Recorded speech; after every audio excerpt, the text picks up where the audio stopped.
sejarah Cirebon itu ada di daerah Indramayu itu kejadian di mana Gunung Cermai terkenal dengan Nyai Peletnya kan. Tunggu, saya bukan Nyai Pelet. Jadi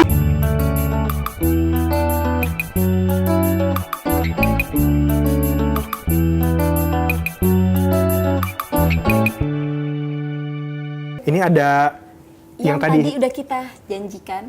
Yes. Ini ada salah satu musisi yang baru saja merilis lagu. Betul. Dan yang menarik adalah lagunya ini, video klipnya ini terlihat seperti kartun dan kayaknya ini bisa kita lakukan. Betul, Tapi betul. kita akan ngebahas juga mengenai lagunya. Betul. Langsung saja kita panggil ke dalam kos-kosan Morning Zone kita, Iya. Felina Ayu. Halo Kak. Halo, selamat pagi. Silakan duduk, silakan duduk. Akhirnya sudah datang tamu kita. Betul. Ini pagi hari ini memang biasanya kemarin kan banjir, macet di mana-mana. Nah, kalau hari ini biasanya tuh orang makin malas karena kemarin banjir, macet kemana-mana. Udahlah, sekarang malas juga aja lah gitu. Akhirnya jalanan jadi macet. Nah, tapi terima kasih Felina Ayu sudah datang ke kos-kosan kita di Morning Zone. Dengar-dengar hari ini mau cerita tentang lagu barunya. Lagu barunya, nyanyian Gunung Cermai. Nah, ini kenapa lagunya judulnya seperti itu dan menceritakan tentang apa lagunya? Oke, jadi karena sebenarnya aku ini kan orangnya pecinta alam ya Mas ya. Selain pecinta alam juga aku tuh tipikal orang yang suka tantangan. Oh, Suka tantangan banget. maksudnya suka naik gunung? Naik gunung, hiking itu hobi aku. Dan terakhir kebetulan waktu itu aku itu lagi ada program dengan salah satu TV swasta yang memang di situ kan programnya misteri nih Mas ya. Kemudian di sana itu dia menceritakan tentang Gunung Cermai di mana emang kalau zaman dulu sejarah Cirebon itu ada di daerah Indramayu itu kejadian di mana Gunung Cermai terkenal dengan Nyai Peletnya kan. Tunggu, saya bukan Nyai Pelet. Jadi ini bukan karena datang ke sana mendapatkan inspirasi dari cerita-cerita sana. Itu justru begitu. Jadi aku tuh tipikal orang yang suka tantangan karena mungkin aku suka tantangan jadi aku tuh penasaran.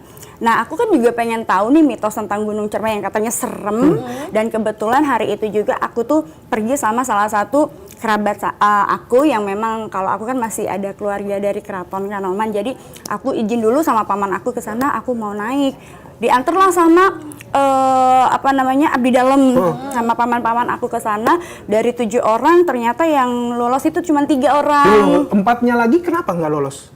Karena itu tadi, karena seremnya Gunung Cermai. Dan tau gak sih Mas, waktu itu aku naik itu hari Jumat Kliwon dan pas maghrib. Dan di situ singkat ceritanya begitu aku naik itu ada gamelan bunyi. Loh, kan nggak ada yang lagi bermain gamelan? Nggak ada. Aku waktu itu masuk berpikiran positifnya gini, mungkin ada orang hajatan kali ya. Iya. Tapi nggak ada. Dan begitu aku naik itu udah setengah jalan itu, kenapa yang 4-nya turun? Karena yang satunya kan cewek nih yang punya program TV tersebut, dia itu udah nggak bisa naik. Terus kemudian mukanya tuh pucet dan juga udah kayak nenek-nenek gitu. Aku mikir, waduh ini kalau diterusin nggak bakalan bener, takutnya kesurupan kan. Udah tahu ini malam Jumat Kliwon kan. Jadi akhirnya aku bilang, ya udah deh kamu turun aja daripada nanti terjadi sesuatu gitu. Karena kalau ke situ kan aku selalu bilang kalau ke Cirebon itu jangan ngomong sembarangan karena di Cirebon itu masih wingit gitu. Jadi sebelum kita naik itu memang sudah ada keributan nih dari beliau itu, nggak tahu ada aja yang dipersoalin gitu, sampailah terucap kata-kata yang mohon maaf ya agak-agak kasar gitu. Jadi aku bilang, Mbak sabar ya, aku bilang kalau di Cirebon nggak boleh ngomong sembarangan, itu ujian aku bilang. Tapi ya mungkin lupa atau namanya memang karakternya seperti itu ya, jadi ya udahlah aku pikir ya udah yang penting aku udah menyampaikan gitu. Singkat cerita begitu nyampe aku di sebelum naik ke beberapa tangga lagi dan itu ada penampakannya aku abadikan. Itu di foto, di video? Di video penelusuran aku juga ada di salah satu channel YouTube aku, Diari Villain Ratu Ayu, di situ nanti bisa dicek ya. Kemudian aku ngeliat tuh di kamera ya, kalau secara kasat mata tuh emang aku nggak ngeliat apa-apa, cuman aku merasa seperti ada yang ngiringin aja, jadi kayak banyak ramai gitu. Yang rame gitu ya? Di samping-samping itu rame. Diiringi berarti dijaga supaya perjalanannya lancar, aman. Dan aku baru tahu bahwa ada perempuan di situ sebelum satu tangga naik ke tempat yang kita tuju itu ada satu perempuan pakai baju putih, kerudung putih. Nah itu, jadi kemudian terus dari situlah inspirasi itu datang. Dan aku baru tahu ternyata nama dia itu adalah Nyai Linggi. Nyai Linggi ini memang penunggu di sana. Penunggu di sana. Dan beliau itu ternyata masih ada kerabatan dengan salah satu keraton di Kanoman. Berarti masih ada hubungannya keluarga dengan aku. Oh, makanya beliaulah yang akhirnya ikut menjaga dalam iring-iringan itu. Oh. Nah, kalau hubungannya cerita yang dialami ketika lagi naik Gunung Cermai dengan lagunya. Jadi sekarang ini kan berkaitan dengan udara, cuaca, dan banjir di mana-mana. Suatu ketika malam itu aku biasa kan kalau dapat inspirasi lagu sekarang ini lewat sepertiga malam ya Mas. Termasuk aku sekarang kenapa aku banyak lagu yang memang aku bilang ini adalah berkaitan dengan mistis. Sebenarnya bukan mistis sih, ini adalah berkaitan dengan sejarah di Indonesia. Dan itu aku mendapatkan inspirasi itu di sepertiga malam aku. Salah satunya sebelum lagu ini aku juga ada lagu judulnya Asmara Laut Selatan. Itu juga ketika aku lagi zikir malam kemudian datang tuh. Cuman aku nggak nampak ya, cuman kalau secara batin ini ada sosok perempuan cantik, terus dia bilang, "Dok, bikinin lagu ya." Terus dia sambil kayak apa sih, ngomong tapi sambil nyanyi.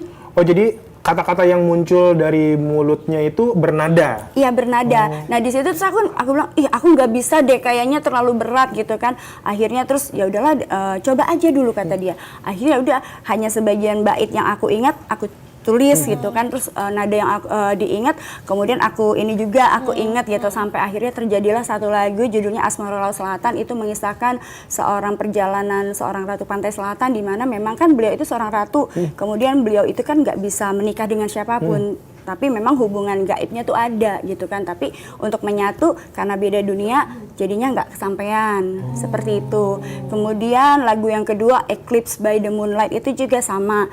Itu kita menceritakan seorang putri Bali di mana dia juga punya cinta terlarang dan itu juga terpisah. Itu ada yang kedua. Kemudian yang Gunung Cermai itu ya itu tadi dari Nyai Linggi. Kemudian dia cuma menyampaikan hati-hati, di tahun ini akan ada banyak kejadian yang artinya akidah kita itu harus pokoknya jangan lupa akidah kita tuh harus dijaga. Begitu. Itu pesannya berarti dari lagu yang nyanyian Gunung Cermai ini ya. Dan aku juga sendiri baru tahu bahwa ternyata sebenarnya ini ada kisah cinta terlarangnya beliau juga dengan salah satu syekh yang sekarang ini aku nggak bisa cerita siapa beliau karena memang itu masih satu darah dan satu keluarga. Kemudian mereka pada akhirnya yang satu menjadi penyiar agama Islam.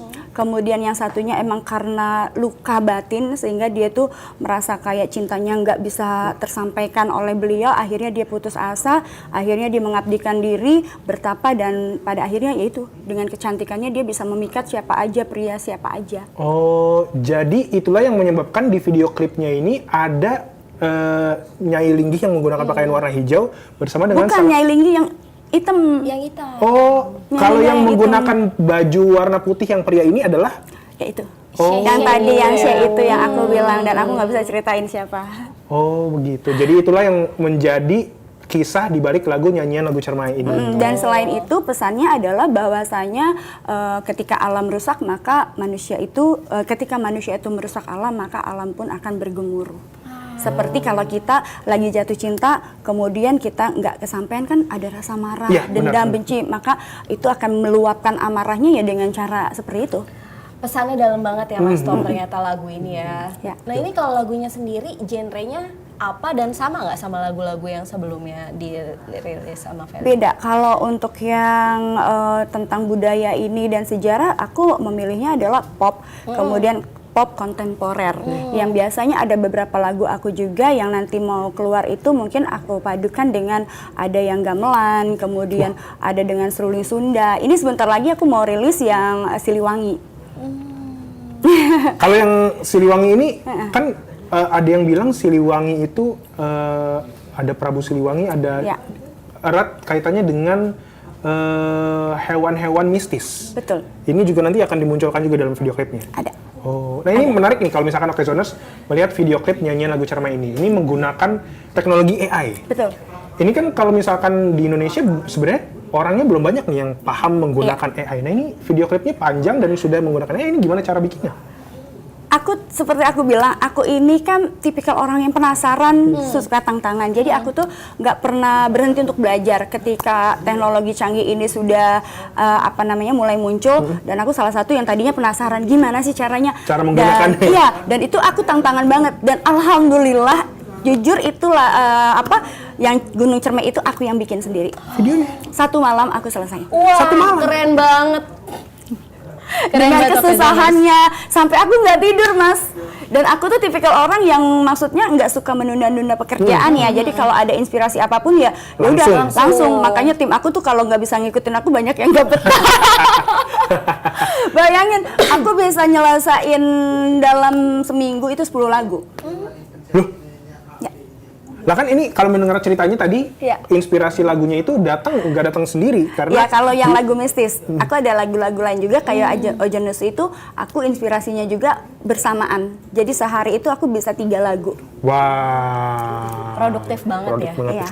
Selain Aku tuh pinter- orangnya aktif banget dan gak bisa diem tau gak sih? selain pintar nyanyi. Ini belum jago. keluar aslinya Iya, nih, bener. masih diem.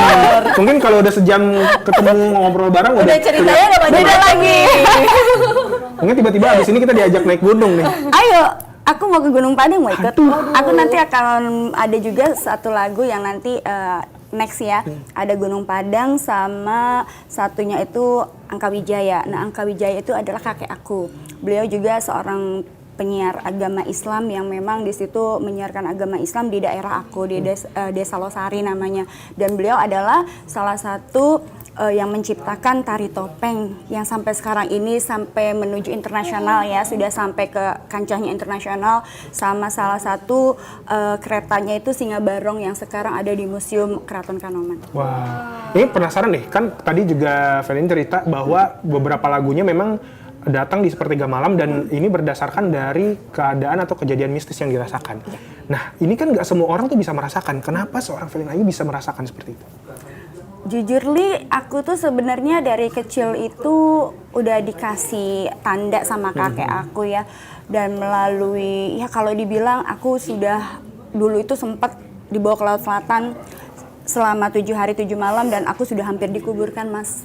Maksudnya udah meninggal dunia gitu? Iya. Iya, karena waktu itu kan posisinya setiap tahun aku hampir sakit. Dari kecil tuh aku setiap tahun tuh sakit dan kata dokter tipes ya. Cuman aku ngerasanya nggak mau makan sampai badan aku kurus gitu. Terus mama aku sampai udah langganan itu. Cuman suatu hari pas ulang tahun aku yang kalau nggak salah ke-10 apa 11, aku habis merayakan ulang tahun, terus badanku panas demam. Terus aku tuh mimpi hari pertama itu aku bilang, "Ma, aku tuh kok mimpinya ngeliat cewek cantik terus aku dibawa ke laut," aku bilang gitu. Terus kata mama, udahlah nggak usah yang gitu-gitu, baca doa gitu kan, namanya orang tua ya. Akhirnya ya udah, mungkin kalau mimpi itu kejadiannya cuma sekali, mungkin kita juga Gampang ya untuk melupakannya. gitu. Cuman ini yang di luar nurulnya itu Terjadi setiap tahun. bukan setiap itu, jadi seminggu kayak sinetron full, dan mimpi itu kayak bersambung kayak sinetron, tau gak sih Mas? Oh jadi hari ini ceritanya A sampai B, besok tuh B sampai C. Gitu, dan sampai terakhir itu singkat ceritanya tuh itu tadi yang menjadi pertanyaan aku, apakah benar apa enggak itu ya. Dan sampai aku singkat ceritanya itu dinikahkan di sana, di gaibnya aku dinikahkan sampai yang aku dipaksa nikah, duduk di di singgasananya beliau, terus aku punya anak secara gaib dan aku sempat dipakaikan mahkota kan berdarah nih, dan itu ada tandanya di sini tuh. Ini terlihat secara fisik, walaupun kejadiannya itu diingat dalam mimpi. Iya, dan kan aku ingetnya tuh gini, jadi ketika aku terakhir itu kan aku di hari ke-6 kan aku nangis, aku nggak mau di situ karena aku bilang aku tuh masih kecil, kenapa aku harus dinikahin, aku tuh protes sama Ini yang tadi beliau. umur 11 tahun itu tadi ya? Ya, 11 tahun, terus aku bilang, aku tuh nggak betah, beliau tuh nangis, terus beliau bilang, kamu tuh anak aku, katanya, anak beliau yang memang dititipkan sama ibu aku melalui, entahlah ada hubungan apa gitu kan, dan itu yang aku sampai cari tahu sampai hari ini, dan ya alhamdulillah aku sekarang jadi begini karena mungkin sudah mengenal, kemudian dan juga udah oh berarti aku harus begini tugas dan tanggung jawab aku harus seperti apa gitu kan. Makanya waktu kecil dulu aku nggak ada tanda ini. Cuman pas menginjak dewasa, karena kakek aku selalu bilang, nanti ketika kamu menginjak usia 30, kamu akan tahu jati diri kamu siapa dan akan ada tanda yang akan muncul. Dan emang itu munculnya di usia 30 sih Mas ini. Dan aku sempat kaget, ini apa? Gitu kan, kataku ini apa? Gitu kan, terus ya udah aku ingat kata-kata kakek. Dan satu lagi di sini. Di dinding atas mulut. Itu ada apa tuh? Kayak benjolan gitu di sini. Nanti ada aku kasih itu videonya. Kayak benjolan gitu tapi dia belah. Maknanya? Aku juga nggak tahu. Itu yang masih dicari tahu sama Felin ya? Ya sebenarnya itu aku tahu sih. Jadi ya ada sesuatu hal yang tidak lazim yang memang apa sih yang aku punya. Dan aku tuh nggak boleh ngomong sembarangan. Jadi apa ya berkaitan dengan sejarah, karena kalau kita tahu di Cirebon itu banyak sekali hal-hal sejarah yang memang kita tidak pernah apa ya istilahnya ditutup-tutupin, atau orang Belanda zaman dahulu juga sedang apa namanya ada sejarah yang memang mereka tutup. Termasuk salah satunya adalah sejarah keluarga aku dan kakek aku. Dan aku juga baru tahu ketika aku ada acara di keraton, kemudian ada satu abdi dalam yang paling tua, dia bilang gini, kan di belakang aku kan nggak tahu waktu itu acaranya haulnya yang Cakrabuana kan. Aku lagi biasa jajaran sama keluarga, terus tiba-tiba dia di belakang aku, dia kayak merasa gini, aku ditepuk gini dari belakang. Dok, nama kamu siapa? Ratu Ayu. Terus nama aku beda lagi kalau di keluarga di sana ya Mas, kalau Felin tuh nama ini kan nama artis ya. Terus oh kata dia, kamu punya tanda ini dia tahu tanda di sini sama di sini. Aku itu, sendiri nggak tahu. Nggak terlihat secara fisik? Enggak. Dan aku juga nggak tahu gitu, maksudnya seumur-umur juga aku nggak tahu kalau aku punya tanda di sini sama di sini gitu. Dan satu lagu ada di daerah yang paling terdalam, tahu Dan kan dia Mbak? pun tahu. Iya dia juga tahu. Jadi dia menyebutkan ada 5 tanda dalam diri aku yang memang dia bilang ya itu tadi salah satunya di itu. Dan aku juga pas aku sempet ngecek jadinya Mas, tau nggak? Aku bener nggak sih? Loh kok ada gitu. Jadi aku tuh sempat dan aku tuh tipikal orang yang logik ya, bermainnya logik, dan aku tuh nggak percaya dengan hal gaib, karena biasanya orang kita tahu ya orang-orang yang di situ tuh kadang-kadang suka main sulap gitu. Tapi ketika itu yang bicara adalah orang tertua yang memang sudah ikut di keraton sudah lama gitu kan. Akhirnya juga aku juga ingetnya gini, kok kenapa ada ini satu, kedua ada ini, kemudian kalau dia bilang di sini kan ya nggak kelihatan ya, tapi pas aku ngecek yang di bawah, loh kok ada? Dan itu sama persis sama yang itu. Terus dia bilang gini, aku kan jadi makin penasaran. Aku bilang, Eyang, mohon maaf, aku bilang emang sebenarnya apa yang Eyang tahu tentang aku bilang gitu. Dia diem, dia natap aku tajam, bener enggak mungkin kan tanda-tanda dari yang tanda itu. Terus aku jadi ingat salah satu Eyang apa ya kalau kita sebutkan Eyang ya, Sinuhun Gunung Jati pernah bilang bahwasanya jika mana suatu ketika nanti ada di antara 9 wali yang akan tergoda dalam semedinya dengan bangsa jin, maka akan tercipta bangsa manusia dan bangsa jin yang akan menjadi penerus dari keturunan aku.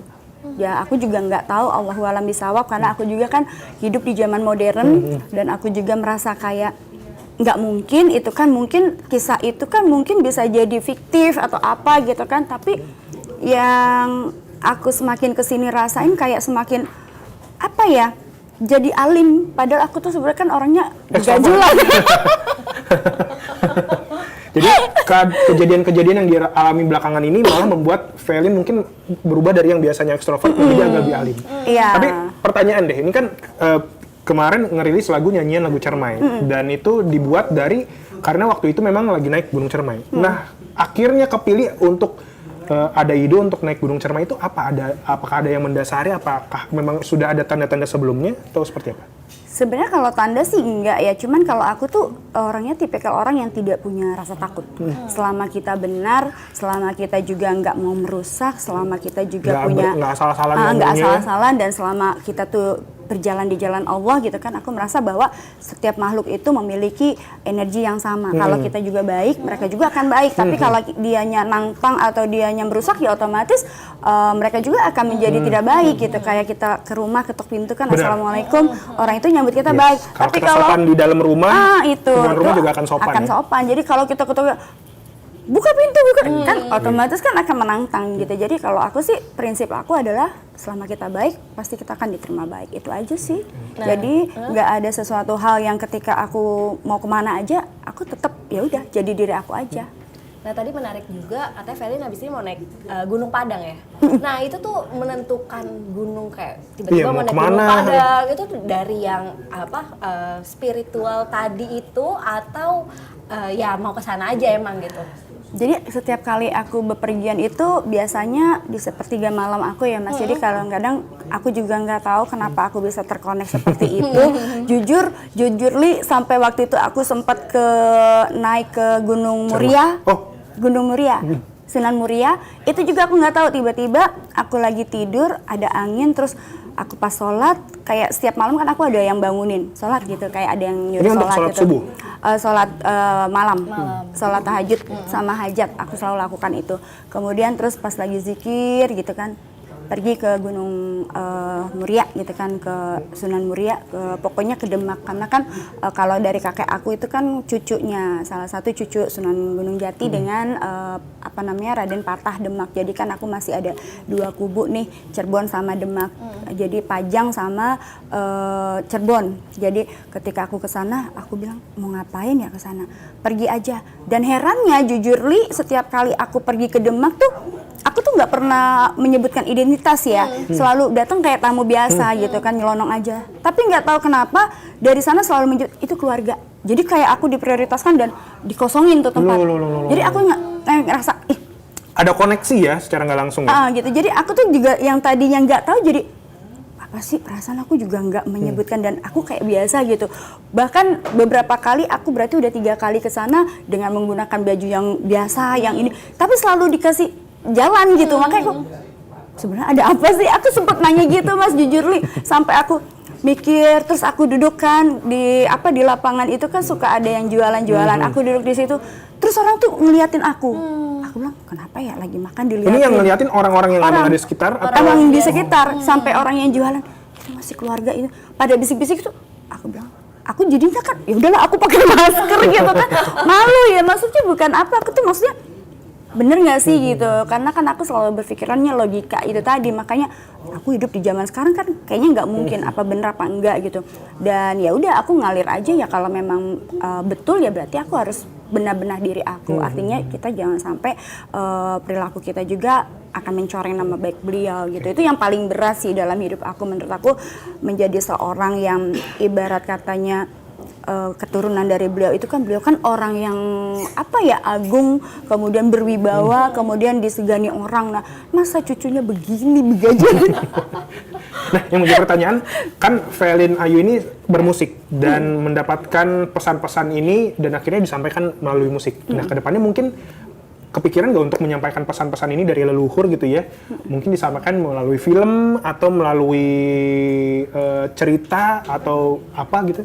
Ada beberapa, cuman kan kalau untuk film ya layar lebar kita juga punya temen ya, produser juga aku sih, dan beliau tuh jujur Li menggunakan nama logonya kakek aku, Singo Barong, ya kan, namanya Tawangkan, nama PH-nya. Nama PH-nya Tawangkan itu dia kan ininya Singa Barong, dan itu kan kakek aku. Singa Barong itu kan karyanya kakek aku ya. Jadi aku bilang, lu pakai ini, lu harus datang ke sana dulu loh, lu izin kata aku, izin dulu. Udah gitu lu bikinin tuh ya filmnya. Dia cuman ketawa aja, tapi ya udah ya, namanya orang, karena kan aku mengerti dalam film mungkin agak beresiko dengan biaya yang mahal. Cuman aku sama suami aku memang ada rencana mau bikin lagu film itu lewat AI. Seperti nanti yang lagu aku yang Siliwangi kita juga semua full AI. Jadi menceritakan sosok beliau dan perjuangan beliau sampai dengan peperangan Bubat yang sampai akhirnya beliau moksa. Jadi kita bercerita, bernyanyi sambil bercerita dan menceritakan sejarah. Karena kita tahu dong, anak Gen Z sekarang emang mengenal, ya kan? Betul. Semua mengenalnya apa? K-pop, ya kan? Iya, jadi aku menceritakan ingin sekali mengenalkan bahwa Indonesia tuh kaya loh akan budaya, sejarah yang kamu tuh nggak tahu, dan nggak perlu juga harus menggandrungi artis atau sosok yang memang tidak ada faedahnya buat kalian. Kalian harus ingat, Indonesia sampai hari ini berdiri tegar itu karena beliau juga loh, dan ada hal lain yang harus kalian tahu, dan itu sangat menarik kalau kalian bisa menelusuri dan mencari tahu sosok beliau itu bagaimana gitu. Jadi lagunya yang nanti akan rilis itu video klipnya menggunakan AI. Kalau misalkan dalam pembuatan musiknya, kan kalau lirik pasti Feline Ayu nulis sendiri. Kalau dalam bikin kayak instrumennya itu gimana? Aku ada salah satu, dia juga adik angkat aku, jadi dia memang dia selalu kalau dibilang di dunia musik memang dia tidak terlihat, tapi ya Mas bisa lihat sendiri ya karya-karya beliau itu memang musiknya itu aku selalu menggabungkan, aku selalu bilang aku minta orkestra. Kemudian aku yang karena ini menceritakan sosok beliau atau mengenai budaya, aku minta yang dramatik. Dramatik itu artinya menceritakan tentang kayak film ya, film drama gitu kan, tentang sosok beliau. Dan aku minta itu musik yang futuristik gitu. Makanya musik-musik aku adalah musik yang memang nantinya itu aku bikin dramatik, kontemporer, kemudian ada gamelan, futuristik. Jadi kita bikinnya pop kontemporer. Jadi aku suka menggabung-gabungkan warna musik supaya jadi unik. Kalau kita ngelihat genre musik sekarang bosen ya, cuman begitu-begitu aja nggak sih? Dari hal yang sama ya? Dan tetet-toet lagi. Kayaknya nggak seru. Dan aku tuh tipikal orang yang suka sesuatu hal yang baru. Aku nggak suka ikut orang. Termasuk dalam hal bermusikal juga aku selalu pengen menggabungkan nih, kita punya kultur yang kayak kita punya suling, kita punya gamelan, kenapa nggak kita gabungkan untuk menjadi sesuatu hal yang kita bukan ranahnya, bukan Indonesia lagi. Kalau aku lebih bagaimana caranya bisa menggait orang asing, karena kita tahu dong bule itu suka dengan budaya Indonesia. Betul, bahkan bule yang membawa mata pelajaran atau kayak UKM gamelan ke luar negeri. Itu dia. Kenapa kita harus ke K-pop-K-popan? Betul. Itu kan. Betul. Itu makanya aku sekarang udah lebih ke kalau bermusikalitas tuh idealis, kayak lagu aku Ojonesu juga aku menggabungkan unsur dari gamelan kemudian sama unsur Mesir. Aneh kan? Nyambung nggak? Nggak kan? Gamelan dan Mesir. Iya. Kalau gamelan kan kita dengar Mesir, suara gamelannya. Kalau Mesir tuh Mesir, lebih ke nada atau lebih kepada instrumennya juga? Instrumen. Oke. Jadi yang ngomong gitu. Apa trompet yang biasa untuk ini ya, Mbak? Di Mesir ya? Iya, jadi sama gamelan nanti bisa dilihat di video klipnya juga. Itu juga video klip aku juga menggunakan lip sync sama AI. Wah, keren. Jadi supaya dapat yang Mesirnya kan ini agak lumayan ya. Jadi aku gabungin. Nice. Nah ini kalau mau dengar lagunya Feline sendiri itu bisa termasuk video klip ya, ini bisa ditonton dan didengarkan di mana? Oke, bisa didengarkan di RAL Entertainment YouTube channel. Kemudian kalian juga bisa akses ada di Spotify, ada di Apple, iTunes ya, dan juga platform ya, platform lainnya juga sudah rilis semuanya. Wow. Kalau mau tahu kesehariannya Feline Ayu, tahu update-update-nya bisa cek di mana? Bisa cek di YouTube aku, ada di RAL Entertainment, kemudian IG-nya ada di Feline Ayu, dan Facebook-nya Feline Ayu, TikTok-nya yang paling rame ada di Ratu Ayu Lestari. Oh berarti RAL itu Ratu Ayu Lestari. Lestari Mas. Lestari. Lestari, desaku. Jadi RAL itu bukan orang lain tapi Bukan. Feline Ratu Ayu Ayu sendiri. ya, Ratu Ayu Lestari Entertainment. Yes, langsung dicari di YouTube-nya RAL Entertainment, Instagram, Facebook yang juga tadi sudah disebutkan sama Feline Ayu, langsung di-follow, dikepoin buat tahu kesehariannya Feline Ayu dan juga update-update dan juga karya-karya terbaru. Ya. Terima kasih Feline Ayu sudah mampir ke kosan Terima kita. kasih, sama-sama Mas. Terima kasih udah ngobrol-ngobrol. Seru banget sebenarnya obrolannya. Jadi kita bisa tahu nih kalau lagunya Feline Ayu nggak cuma berisi hal mistis tapi ada hal budayanya. Bener. Ada pesan soal lingkungan. Nah, itu yang paling penting. Ya, penting. Apalagi kan kita tahu bahwa memang menjaga bumi itu menjaga masa depan kita. Betul. Maka jangan rusak lingkungan ataupun hutan kita karena nanti bisa menimbulkan bencana yang luar biasa dan pada akhirnya punah juga manusia. Yes. Tapi nanti kita akan ngobrol lebih lama lagi sama Felin Ayu, tapi nanti kamu bisa lihat di YouTube okezone.com ya. Nanti bisa cari tahu di YouTube-nya Okezone. Baiklah, kalau gitu terima kasih sudah mampir Felin Ayu. Ini juga waktunya kita untuk pamit bersama dengan Okezoners juga. Terima kasih yang sudah menyaksikan Morning Zone hari ini. Jangan lupa nonton juga Morning Zone setiap hari Senin sampai Jumat dari jam 9 sampai jam 10 pagi. Akhir kata saya Tommy pamit. Janti pamit. Saya Felin Ayu, terima kasih. Ketemu lagi besok. Selamat pagi, sampai jumpa. Semangat terus, bye-bye. Stay updated. Info terkini masih banyak. Jangan lupa subscribe, like, dan share YouTube official Okezone. Dan selengkapnya ada di okezone.com.